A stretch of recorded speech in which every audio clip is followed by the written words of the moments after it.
us. Once again, I just want to say welcome to all of our faculty advisors, administrators joining us on this call today, and all of you who will be watching this recording down the line. We are recording today's presentation so that teachers, faculty advisors, and administrators can rewatch this presentation down the road just a little bit. I am going to share my screen here so that we can get started with today's presentation. So welcome to the 2021-2022 academic year. We are so excited to bring forward another year of Junior Model UN programming for you all. We have a guest with us today, our VP of Programs, Haley Boyle. Haley will be speaking towards the end of today's presentation about opportunities for students and faculty to attend some of our speaker programs, which we have some very interesting ones coming up, and ones that are very relevant to not only this program, but our programming at large. So once again, welcome. Brief introductions with you today. You have myself, Eric Bombaka, as well as my colleague, Casey Trapp. Very excited to be with you today. Unfortunately, our department head, Kristen Hutchinson, is unable to join us today. However, she sends her regards to all of our returning and new faculty advisors and administrators today. Kristen wishes she could be here today, but she is off for the next couple of days and out of town. But she does send her regards to everyone. So a brief introduction to the World Affairs Council of Philadelphia. For many of you, this might be some review, but we are excited to just tell you a little bit about our organization, especially to some of the newer folks in the room. The World Affairs Council of Philadelphia is a nonpartisan international affairs experience provider with 70+ years of expertise connecting the greater Philadelphia region to the world. Many of you know us through our authentic and meaningful learning experiences, which make critical international affairs topics accessible to people of all ages, political beliefs, and backgrounds. That is everywhere from our speaker programs down to high school and middle school programs as well. Understanding international affairs and employing cultural diplomacy is more important now than ever to strengthen our region and economy, promote civic engagement, and prepare the next generation of leaders. The Council invites the greater Philadelphia educational community to grow their knowledge of the world through school membership, educational experiences, and a wide-ranging portfolio of events and programming. We like to say that we have 3 pillars of our operations. For some of you, this might be a new branding to our programming and our organization, but it's pretty much in line with everything that you know and love about the World Affairs Council. We provide Talk, which is our nonpartisan civil discourse speaker programs. We've had over 5,000 speakers in our 70+ year history. And each year, we run more than 25 in-person and virtual events annually. Travel is our next pillar. We partner with 30+ councils across the United States. And we take travel tours, international travel tours to all 7 continents of the world, which offer off the beaten path views and briefings with politicians, journalists, experts, policymakers from around the world. Really interesting and informative travel programs that our travel department excels in putting on each year, dozens of those each year. And of course, the one that we're all familiar with, our third pillar and the third supporting part of the council, which is our teaching pillar. We serve 85 schools roughly per year, serving 2,500 students in the region annually. We work with public, private, charter, parochial, independent, and homeschools.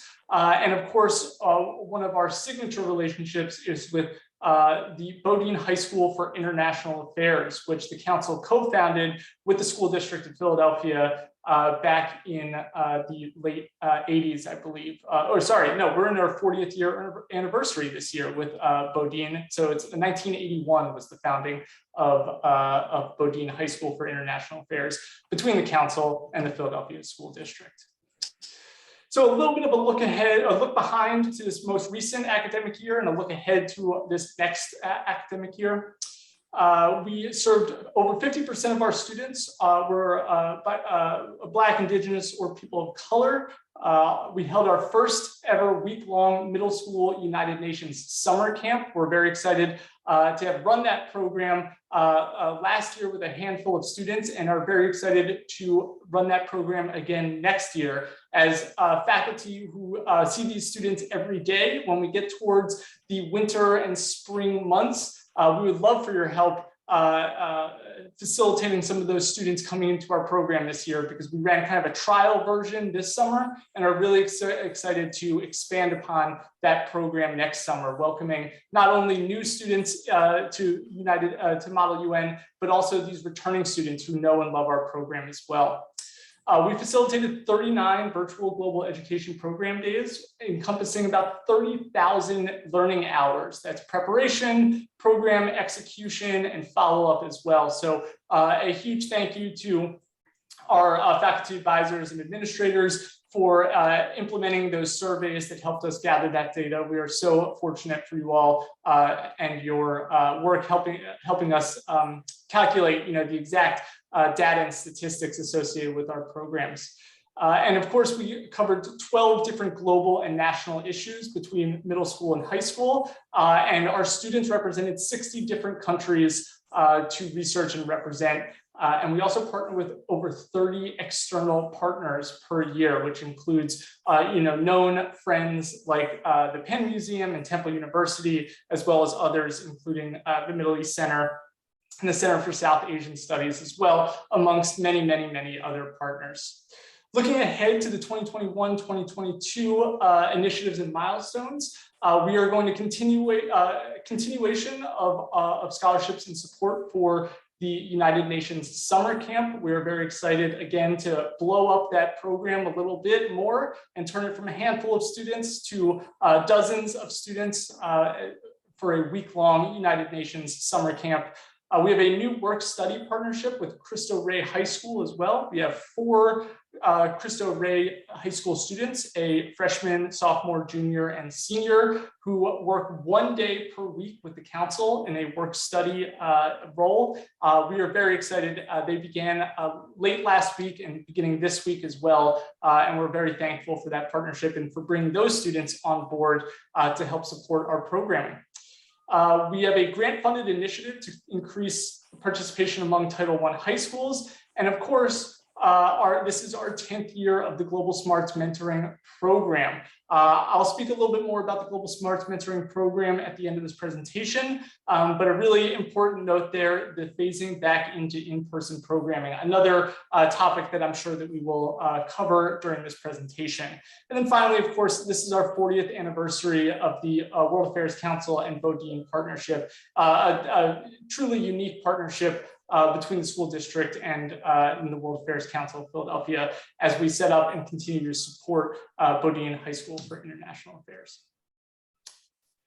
So quickly, just our Junior Model UN program goals for those returning teachers. Many of you know and love these as much as we do, but it is essentially to gain a deeper understanding of world geography, history, and culture, explore the mission, structure, and function of the United Nations, and apply research and critical thinking skills to specific global issues. There are those really important hard skills that our students definitely walk away from this program gaining, but then there are also softer skills, right? Understanding the role of diplomacy and deliberation in international affairs, developing conflict resolution, problem solving, and cross-cultural communication skills as well. And also just gaining the confidence and public speaking skills necessary to engage with students from a variety of different schools and in a variety of different settings in our Junior Model UN program. Oh, sorry. At this point, I'm going to turn it over to Casey. Casey, I'm going to turn it over to you to walk us through a little bit about this year's Junior Model UN Student Diplomat Program. All right, thank you, Eric. Hello, everybody. It's great to see some familiar faces. It feels so great to start this school year and to get the Junior Model UN program up and running and talk to you all about it today. So thank you for joining us.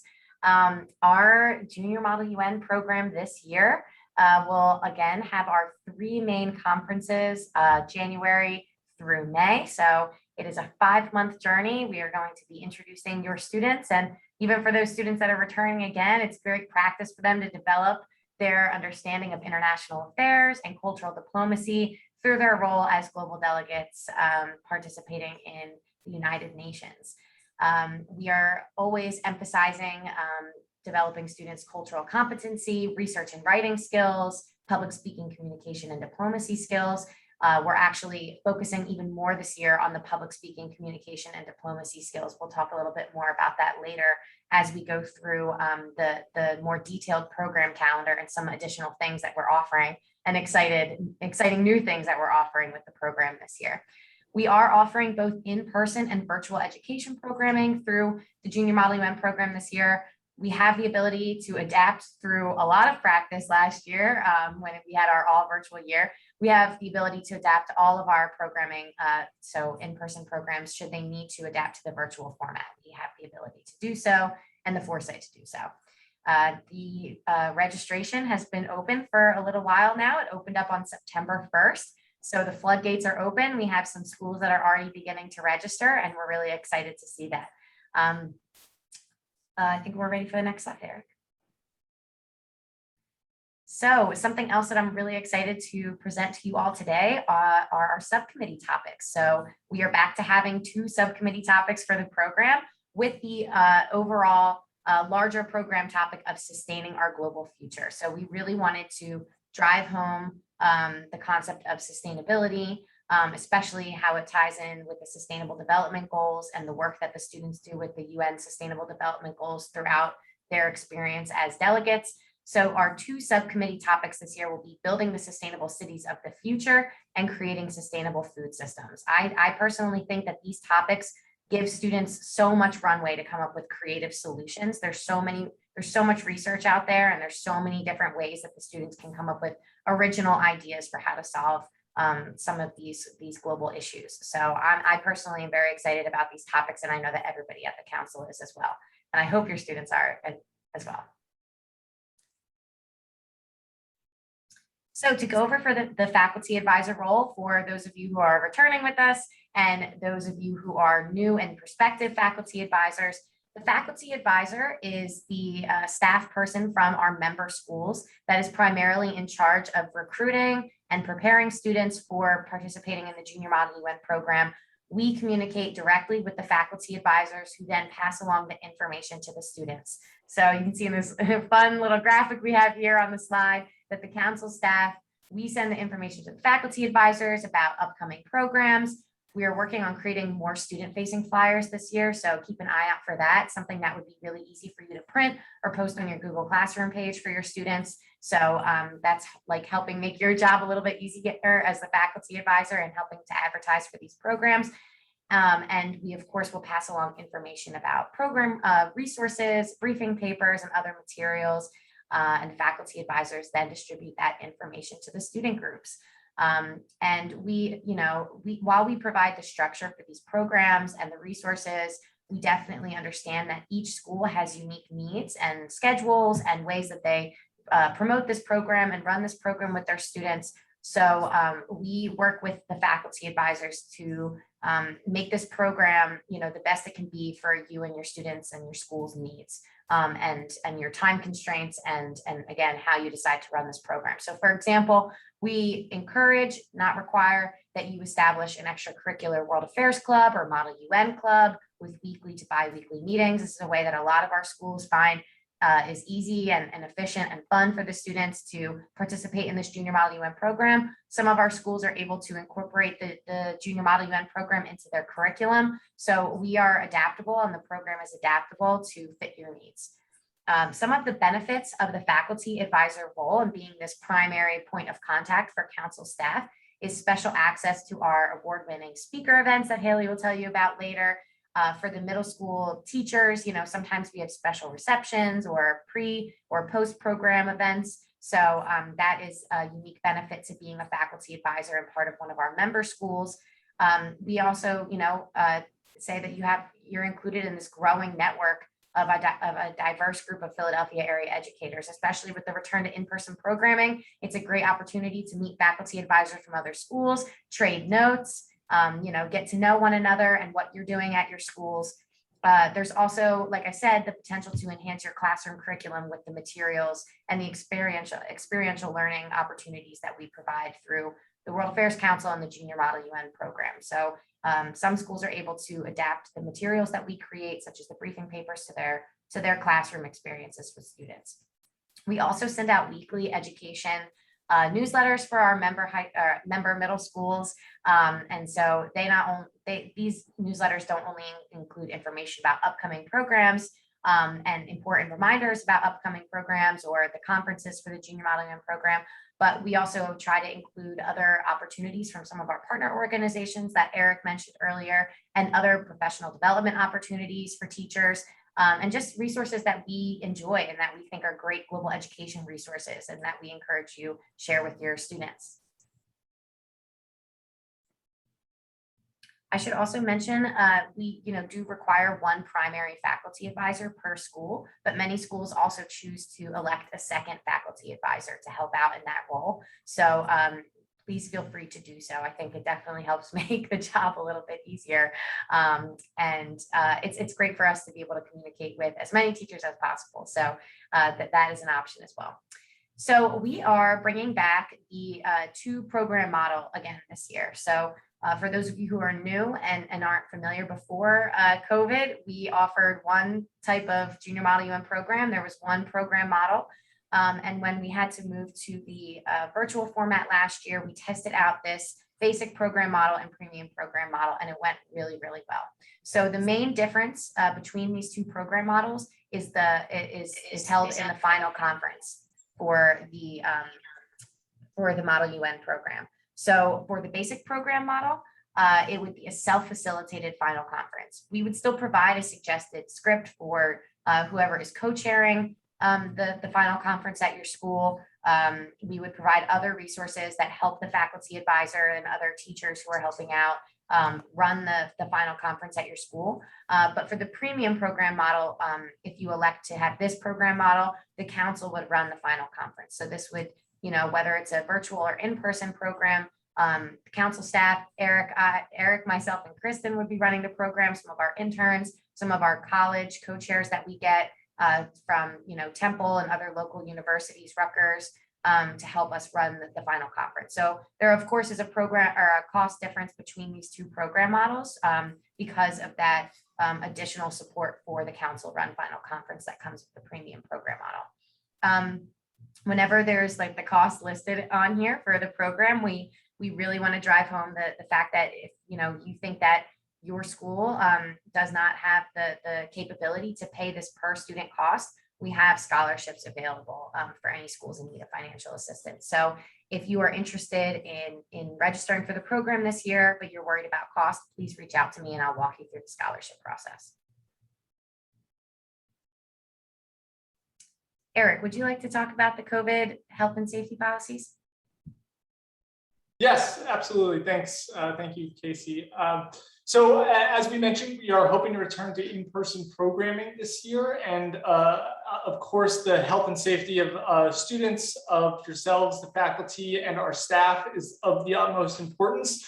We only are going to return to in-person programming if we feel like we can do so safely. And we put in a couple of different guardrails to make sure that we are able to provide our programming in a safe manner. So all of our programming is being established in a way where we can move virtually if needed. So a week before the program, or a month before the program, if we see a local spike in cases, or if there's some developments that we need to make, or that occur that forces us to move virtually, all of our programs are capable of being moved virtually, kind of at the drop of a hat. So we're excited to be able to offer that to our schools. In addition, all 3 of those conferences, the Cultural Diplomacy Conference, the Prep Conference, and the Final Conference, will include virtual program dates for students and schools who are uncomfortable or unable to attend in-person programming. It's important to note down here at the bottom that we are going to follow local state and federal health and safety guidelines for all of our programming. We should note that all of our staff have been vaccinated, and all of our staff who will be coming in contact with students will be vaccinated through whatever in-person programming we have. We'll have mask mandates, social distancing, and other commonly used sanitation practices as well. All of those things we've become, unfortunately, all too familiar with. We will adapt, a very high standard for the health and safety policies for schools and students and our staff as well. If you all have any questions about this, we're going to have a Q&A session right at the end of this presentation. I'd be happy to answer any questions that you all have about our COVID health and safety protocols. We will be publishing our official health and safety protocols within the next couple of days or weeks. And we'll make sure that you get that in your hands as soon as it becomes available to you and your students. Now, it should be noted that your students, many of your students are ineligible for the vaccine currently, and we are taking that into consideration, of course, as we go through our health and safety protocols. But if you do have any questions, we can answer those during the Q&A session at the end, or feel free to contact myself, Casey, or Kristen at any time if you have any questions about our health and safety protocols. We want to make sure that when we return to in-person programming, we're doing so safely for not only ourselves and you all as faculty advisors, but of course the students as well. Thanks, Eric. Yeah, Casey, go ahead. Yep. Okay, so next, we are going to walk you through our three main conferences that make up this Junior Model UN program. There's some slight changes this year, in my opinion, some improvements this year to how we are offering the Junior Model UN program and how we schedule our conferences. So I'll get to that in just a minute, but of course we will open up the Junior Model UN program with our wonderful Cultural Diplomacy Conference. This is one of my favorite events of the school year. We will be working with the Penn Museum again, and we will be introducing student delegates to the ideas of culture and diplomacy, how those two things come together and why they're important for their journey as UN delegates. We will have the gallery tours through the Penn Museum and the artifacts, which are a great way for students to start to understand this idea of cultural diplomacy. We will have the international classroom workshops led by the Penn Museum staff and educators. So they'll really take a deep dive into one place in the world and examine some specific artifacts and look at culture in a way that is probably different for them. And then we will also have the Penn Museum present on the concept of culture overall. And then we will, the council staff will be presenting on diplomacy, the relationship between diplomacy and culture, and why it's important for the Junior Model UN program. We will be offering multiple in-person and virtual program dates in January 2022. This will be a full day program from about 9 to 1. So we will work with you all in figuring out which program dates work best for you according to your ability to do in-person or virtual program offerings and according to your school's availability. I see we have a question in here about the vaccinations and the virtual programs, and I think it's best to get to that during the Q&A session. But I see the question there, so I will keep that. All right, next slide, please, Eric. Okay, so in the next step of students' journey in this Model UN program is the PrEP conference. This conference is designed to really make sure that students are prepared to participate in the final conference, to step into the role of student delegates, and we really try to have them understand and practice resolution writing and amending. So the main goal of the final conference is debating and amending resolutions on the subcommittee topics for students to work together to present solutions to the global issues that they're studying. So the PrEP conference will help them understand the goal of the final conference, understand what a resolution is. We do a lot of interactive workshops during this conference to help the students understand each piece of a resolution, why it's important, and why it's structured in the way that it is. We will also have a topic briefing by by an expert or experts working in the fields related to this year's program committee topics. So, we will feature someone who can really speak to the students about their work in sustainability, sustainable cities and food systems. And this also helps the students prepare for their role during the final conference. So this year, the change that I was talking about, we will be offering this program in February, most likely mid to late February. Normally this program is offered in March, but we believe that shortening the time between the Cultural Diplomacy Conference and the Prep Conference will be beneficial for students and for the faculty advisors guiding the students through this journey. It'll also give us more time for the students to practice their resolution writing and position paper writing skills, and for us to release the final resolutions earlier ahead of the final conference. So our goal with pushing this program up earlier in the year was to give students more time to practice the skills that we're presenting. And like I said, to give them more time to actually see and understand and work on those final resolutions that they'll be seeing at the final conference. This will be an all virtual program. We think that the prep conference went really well last year as a virtual program, and that we can offer it as just a high quality as in person. So this will be, most effective in bringing this program to all of our participating schools and for getting this information in front of your students. So the big final conference will be taking place in May. Again, we'll have a lot of virtual and in-person program date options.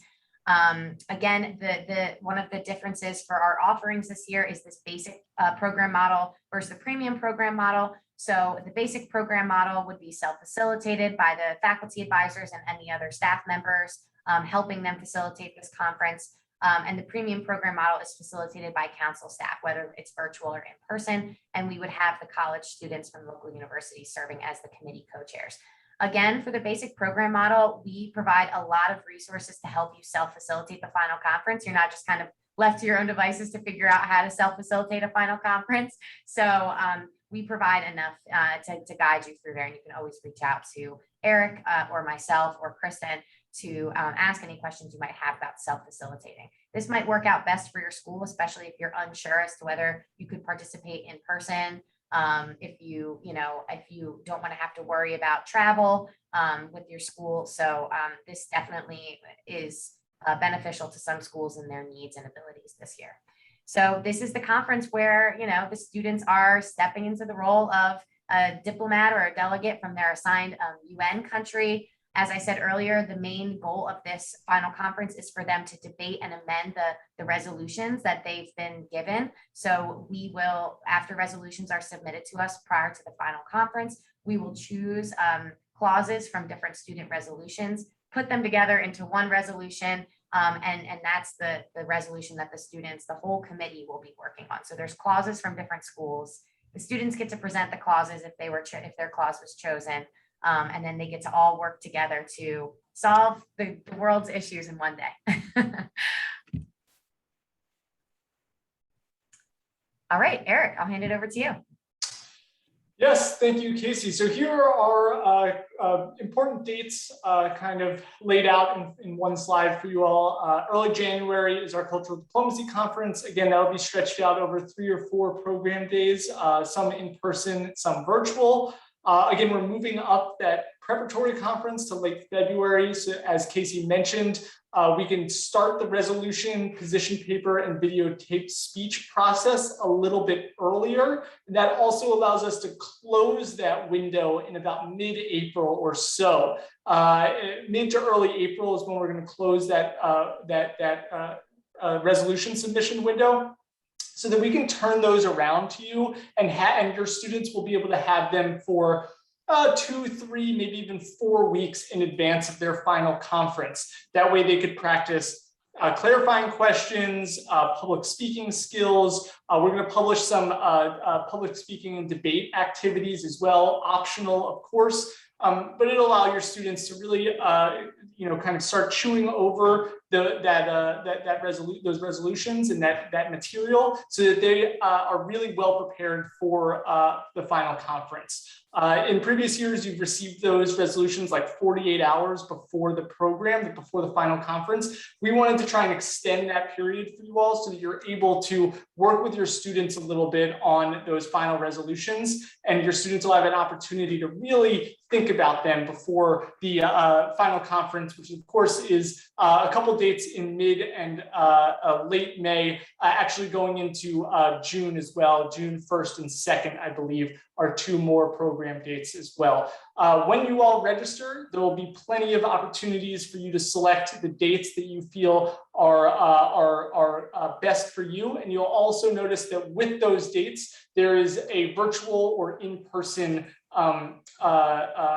distinction for those dates. So if you were to say sign up for May 15th, that'll tell you whether May 15th is a virtual or an in-person program date. It's very self-explanatory when you actually go into that form. A new thing that we're also instituting this year is optional teacher check-ins.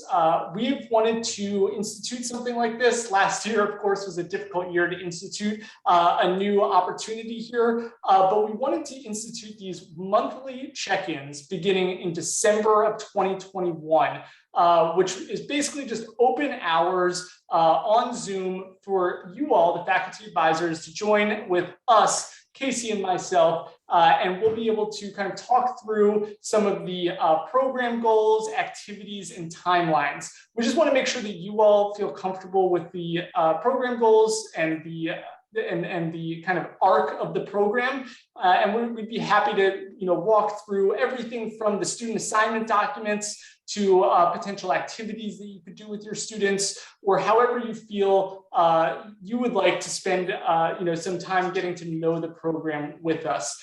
This will be particularly helpful for new schools and faculty advisors, although it might be really helpful for all faculty advisors and new schools. So this will be a monthly check-in. We'll make sure you understand and know these dates in advance. They don't begin until December, but we are excited about the opportunity just to make ourselves available to you all in a video, in an optional video conferencing format, so that you guys can feel comfortable knowing exactly what to look forward to and what's next on the program docket. Finally, before we start moving towards Haley and the conversation about our upcoming speaker programs, I do want to just mention the Global Smarts Mentoring Program. The Global Smarts Mentoring Program is a subset of this Junior Model UN program, which pairs college students from St. Joe's and Temple University with middle school students from Title I, Philadelphia Public, Parochial, and Charter schools. Those college students give small group and individual instruction to students from our Global Smart schools in order to kind of give them individualized attention and give them the fundamental knowledge and skills needed to participate in the Junior Model UN program. We're serving about 200 students this year from 10 schools with a combination of in-person and virtual mentorship. We have about 9 of our 10 schools already selected for this year. If you're interested in learning more about this program, whether to join this year or in future years, feel free to reach out to me. I'm leading the Global Smarts program this year, and I'd be happy to talk a little bit more about what it is, how to potentially join, and if you're just interested at all about why we run the Global Smarts Mentoring Program, always happy to answer any questions that you all have. So just a quick plug for the Junior Model UN, for the Global Smarts Mentoring Program, which is of course a subset of our Junior Model UN program. Okay, at this point, I'm going to turn it over to Haley Boyle. She's our Vice President of Programs here at the Council. Many of you might have seen her at speaker programs that she so expertly puts on in person and now virtually, of course, and potentially moving back to in person as well. So Haley, I'm going to turn it over to you. I'll flip through the slides for you, but just let me know when you need me to flip slides for you. Thank you so much, Eric. It's great to see some of you all, even though we're all in front of our computer screens. And, you know, as Eric said, I'm hopeful that at some point in 2020, toward the end of this year or in 2022, that we'll be able to return to some in-person programming. Although at this time, you know, the silver lining is that we do have the ability to continue to present our speaker events in a virtual format through webinars and Zoom meetings and other formats. So Eric, why don't you go to the next slide? I'm going to talk about two programs in particular that we are offering, excuse me, this fall. And then in the chat, I am going to drop a link to our calendar of events, which includes a full lineup of our fall programs as it currently stands. We do confirm events on a rolling basis. And so one of the best ways to learn about what programs we have coming up is to keep your eye out for those communications from the education team and to check back on our calendar of events from time to time as we do kind of add programming on a rolling basis. So one of the first programs that I'd really love to draw your attention to that we think will be of particular interest to student groups, we have a program in about a week and a half on September 27th titled The Global Movement for Black Lives. So what we've done is we've invited activists and academics and organizers from elsewhere around the world to talk about their countries and how their countries have responded to the Black Lives Matter movement. So we have Antonio Jose Becelar da Silva, who is an assistant professor of Brazil Studies at the University of Arizona, and his background specializes in Afro-Brazilian studies.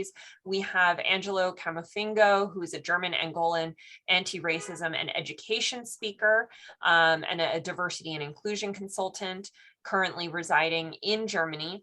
And then we have Dr. June Francis, who's an associate professor at Simon Fraser University, and she's the director of the Institute for Diaspora Research and Engagement. So these three panelists are going to be talking about, you know, mostly focusing on their countries, Brazil, Germany, and Canada, and how, you know, their countries are looking at, and the activism in their countries are looking at issues affecting Black folks there. We do have our local team member of the 6ABC Action News team, Christy Aletto, who will be moderating this conversation. And I know that Christy spoke with some of our students this past year. And so she'll be returning to moderate this conversation. We do have, following the main webinar, a special session dedicated for students and educators from 2 to 2:30 p.m. Called a student briefing room. So this is an additional amount of time where we're inviting students and educators to join us in a virtual reception, right? So following the main webinar, you'll have the opportunity to join us and ask a few more questions of our panelists and our moderator, who have graciously agreed to spend a little bit extra time with our folks in education. And so we're looking to, you know, bring in you all and your students to, you know, further ask questions and engage with our panelists. If you're interested in this student briefing room or the webinar and briefing room, please reach out to Eric and Casey. They'll certainly get you registered. If you have students who might be interested in this program, please, again, Eric and Casey will be happy to get those students registered as well. This event, as well as any of our virtual programming, are all complimentary for students and educators. And we want to make sure that we, you know, continue to engage you throughout the year in our speaker events. Eric, next slide. And then the next event that I want to draw your attention to is a conversation with the UN High Commissioner for Human Rights, Michelle Bachelet, who is also the former president of Chile. So this past year, the council started a new series called Beyond Our Borders, where we look to focus over the course of the year on a specific country or topic. And so for our launch of this series, we decided to spotlight the country of Chile.